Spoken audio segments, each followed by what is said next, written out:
नमस्कार. तू ही रे माझा मितवा ह्या मालिकेत आपल्याला असं पाहायला मिळणार आहे की सगळी लग्नाची लगबग सुरू झालेली असते. बघता बघता लग्नाची खरेदीही सुरू झाली.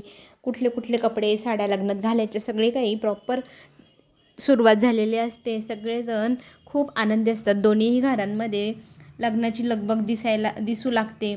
इकडे अर्णवला खुश करण्यासाठी अर्णवच्या दाजींनी म्हणजे राजेशनी त्याच्यासाठी शेरवानी आणलेली असते आणि ही शेरवानी घालून तू लग्न करावा अशी माझी इच्छा आहे असं सगळ्यांसमोर सांगू लागतो. इकडे आपल्याला असंही पाहायला मिळेल तो दोन्हीही घरी लग्नाची लगबग दाखवत आहे, घाई गडबड दाखवत आहे. इकडच्या घरी येऊन तो ईश्वरीला सांगू लागतो, मी तुमच्यासाठी काहीतरी आणलं आहे. त्याने कानातल्याची जोड आणलेले असतात आणि ती घाल म्हणतो तिला. लग्नाच्या दिवशी माझी इच्छा आहे, मी तुमच्यासाठी खूप प्रेमाने आणले असं सांगू लागतो. खरं तर ईश्वरीच्या चेहऱ्यावर लग्नाचा काहीच आनंद दिसत नाही, हे नम्रताला खेद असतोच. इकडे ती तिच्या रूममध्ये असताना सगळेजण तिच्या रूममध्ये जातात. बाबा आणि आई तिच्याजवळ बसून तिला बांगड्या दाखवू लागतात. तुझ्या लग्नासाठी आम्ही ह्या बांगड्या बनवलेल्या आहे, 5 तोळ्याच्या बांगड्या आहे, त्यामुळे हे तुझ्यासाठीच बनवलेलं आहे. ती नकार देत असते पण आई म्हणते, आमचा आशीर्वाद समज हवं तर दोघांचा तुझ्याजवळ असू दे आणि आम्ही आयुष्यभर तुझ्यासोबत ह्या बांगड्यांच्या स्वरूपात राहूच असं म्हणत तिला आशीर्वाद देतात. आणि ते बांगड्या पाहून राकेशला फार आनंद होतो की बरं झालं 5 लाखाच्या बांगड्या आपल्याला मिळणार. इकडे नवरदेवाची दृष्ट काढली जाते. नवरदेवाची मेहंदीची सुरुवात होते. हळद लागणार थोड्या वेळाने म्हणून राकेश त्याला चिडवू लागतो. हळूहळू त्याच्या कानाजवळ जाऊन, गुपचूप लग्न कर नाहीतर गाठ माझ्याशी आहे, अंजली जिवंत हवी ना असं सांगू लागतो. इकडे घरी कोणी नसताना ईश्वरीला एक युक्ती सुचते. ती बाबांसमोर आई क ख ग सगळं काही ठेवते. बाबांना डोळे झपकता येत आहे, फक्त डोळ्यांच्या इशाऱ्याने तुम्हाला काय सांगायचं आहे ते सांगायचं. ती एक एक शब्दाच्या पुढे एक एक गोष्ट लावू लागते आणि बघता बघता त्या सगळ्या शब्दांना जोडलं जातं आणि बाबा डोळ्यांनी खाणाखुणा करून होकार किंवा नकार कळवत होते. हे सगळं काही जुळवाजुळव करत असताना नम्रता येते. नम्रताला मग ती सांगू लागते की बाबांना आपल्या मनातलं सांगता येईल हे असं करून. बघता बघता दोघी बहिणींनी मिळून तिथे शब्दांची मांडणी सुरू केलेली असते बाबांच्या मदतीने. इकडे अर्णव विचारत असतो की काय करू म्हणजे हे लग्न टाळता येईल, ताईचा जीव वाचवता येईल, ईश्वरीला वाचवता येईल. तितक्यात तिथे अंजली येते. अंजली तिच्या भावाला विचारू लागते, आता तू खुश नक्की आहे ना? तो काहीच उत्तर देत नाही. पण तरीही खरं तर आजीने हे आपल्या आईचं मंगळसूत्र दिलेलं आहे. त्या मंगळसूत्राचं काय करायचं तो पूर्णपणे अधिकार आपल्या दोघांनाच आहे. पण तू ठरव, तुला हे मंगळसूत्र लावण्याला द्यायचं की नाही, किंवा तुझ्याजवळच ठेवायचं. तुझी जशी इच्छा असेल तसंच होईल असं म्हणत ती त्याच्या हातात ते मंगळसूत्र देते आणि रूमच्या बाहेर निघून जाते.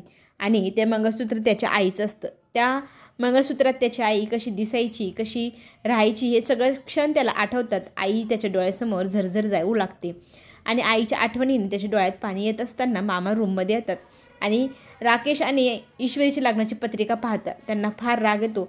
त्यातली त्यात 7 दिवसांनी लग्न आहे, त्याच्यामुळे आपल्याला आपल्या उद्या लग्नाला ईश्वरीला बोलवता येऊ शकतो. हाच विचार करून मामा म्हणतात आत्ताच त्यांना आमंत्रण द्यायला जातो आणि लग्नाला सगळ्यांना बोलवतो. असं ठरवून मामा बाहेर जातात आणि आईचं मंगळसूत्र अर्णवच्या हातात असतं. ते नकळतपणे त्याने त्याच्या खिशात टाकलेलं असतं. इकडे जुळवाजुळव चालू असताना राकेश पाठीमागून येतो. भलं मोठं वाक्य तयार केलेलं असतं. राकेश लग्न करू नच्या पुढे काही बोलण्याच्या आधीच तो तिथे आलेला असतो आणि तो म्हणतो, किती सोपं आहे राकेशशी लग्न करून तुम्ही माझा आशीर्वाद घ्या आणि सुखी राहा, एवढंच तर बाबांचं सांगणं आहे. कशाला हे सगळं तुम्ही प्रयत्न करताय, द्या बरं सगळं आवरून ठेवून असं म्हणत ती सगळं काही ठेवायला लावते. अर्णव ईश्वरीच्या वडिलांना फार राग येत असते हे सगळं पाहत असताना. अर्णवच्या इथे हळदीची लगबग सुरू असते. सगळेजण हळदीची तयारी करू लागतात. वल्लवी ही अंजलीला थांबवते आणि नवरदेवाला तू कल्लोरी हळद लावणार त्याच्या अगोदर तुला नाव घ्यावं लागेल असं सुरेखचा उखाणा घेण्याचा हट्ट मग सगळेजण करू लागतात. आणि ताई छान प्रकारे राजेशच्या नावाचा उखाणा घेते, लग्नाचा उल्लेख करते, सगळेजण टाळ्या वाजवतात. मग ती भावाचं औक्षण करते आणि त्याला हळद लावायला त्याच्याजवळ जाते. इकडे राकेशची नवीन प्लॅनिंग. त्याने ना गुरुजी आणलेले असतात. गुरुजी सगळ्यांसमोर पत्रिका काढतात आणि आपण साखरपुडा कधी करायचा असं बोलतात. सकाळी लग्नाच्या दिवशी आणि तुमचा साखरपुडा का मोडला, मग ते सगळं पत्रिकेत पाहू लागतो. खरं तर फार मोठं विघ्न आहे, तुम्ही कुलदेवीला जायला हवं, अभिषेक करायला हवा, लग्नाच्या अगोदरच करायला हवं, नाही तर पुन्हा एकदा तुमच्या आयुष्यात काहीतरी संकट येईल असं घाबरवू लागतात गुरुजी. राकेश म्हणतो नाही नाही काही नाही, आम्ही लग्न झाल्यानंतर जाऊ. पण गुरुजींचा हट्ट असतो की आत्ताच्या आत्ता ज्या क्षणाला तुम्हाला कळलं त्या क्षणाला जाऊन तुम्ही कुलदेवीचा आशीर्वाद घेऊन यावा, ज्याने तुमचं लग्न व्हायला आणखी मदत होईल, तुमच्या लग्नात अडचणी येणार नाही तर अडचणी आणखी वाढत जाईल, मी काही करू शकणार नाही असं म्हणत गुरुजी बाहेर येतात. त्यांच्या मागे मागे राकेश येतो. भले मोठे नोटांच्या बंडलमधनं फक्त 2 नोटा काढून गुरुजींना देतो आणि ह्या 2 नोटा घ्यायच्या, इथून कायमचं निघून जायचं, परत तोंड दाखवायचं नाही. हा तर खरं तर राकेशचाच प्लॅन आहे. सगळ्यांना त्याने कामाला लावून दिलेलं असतं. आता ईश्वरीला त्याच्यासोबत पाठवणं हे काही ईश्वरीच्या आईला पटत नसतं. ती ह्या गोष्टीचा विरोध करते. पण जयू आत्या म्हणते काय हरकत आहे, ते आपले होणारे जावई आहे, आपल्या विश्वासातले आहे ना. आणि राकेश काकांशी फोनवर बोलतोय, मला जमणार नाही पण गुरुजी जायलाच सांगताय, काय करू.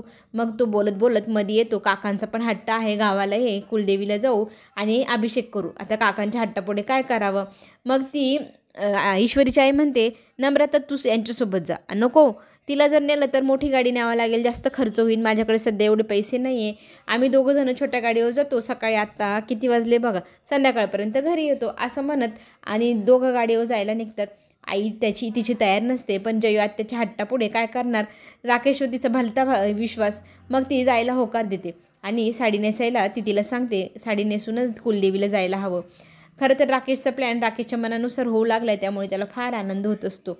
इकडे ईश्वरी लग्नाला येऊ शकणार नाही, कारण अर्णवला कळल्यानंतर अर्णव मात्र आता काही केलं थांबायला तयार नाही. राकेशचा नवीन प्लॅन, तिला घेऊन बाहेर जायचं, तिला बेशुद्ध करायचं, तिचा वापर करायचा, तिला चांगलंच अडकवायचं. त्याचा प्लॅन मामांकडनं अर्णवला कळलेला असतो आणि अर्णव त्या दिशेने आता धाव घेत सुटलेला असतो. ज्या हॉटेलमध्ये उशीर झाला आहे, आपल्याला पावसामुळे बाहेर जाता येणार नाही असं सांगत राकेश घेऊन गेलेला असतो, त्या हॉटेलमध्ये रेड पडलेली असते.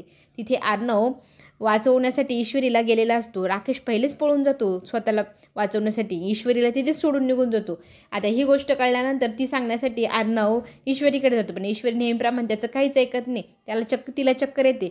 मग तो तिला म्हणू लागतो, तुला कोणी काही खायला किंवा प्यायला दिलं होतं का. तिला आठवू लागतं की मला राकेशने काहीतरी चहामध्ये दिलं होतं, चहा प्यायला दिला होता, त्याच्यामुळेच मला चक्कर येत असावे.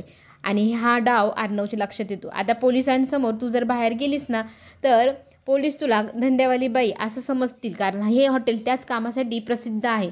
त्याच्यामुळे तुला आता इथून बाहेर जाता येणार नाही आणि आपण दोघं ह्या रूममध्ये आहे म्हटल्यावर आपल्या दोघांनाही पोलीस पकडून नेतील.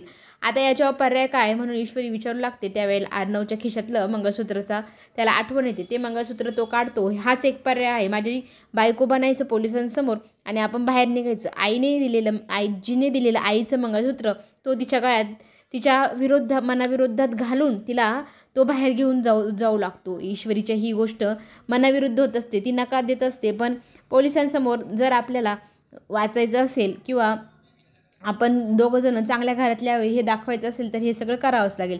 मीडियातली सगळी लोक आलेले असतात. त्या रेडमध्ये अर्णव हा पकडला गेला आहे म्हटलं, मीडियाने खूप मोठी न्यूज बनवलेली असते. सगळ्या मीडियासमोर पोलिसांसमोर अर्णव सांगू लागतो की ही माझी पत्नी ईश्वरी अर्णव.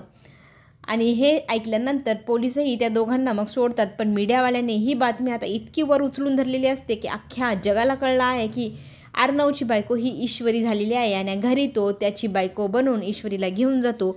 आणि हा सगळ्यात मोठा धक्का राकेशला, घरच्यांना, लावण्याला बसणार.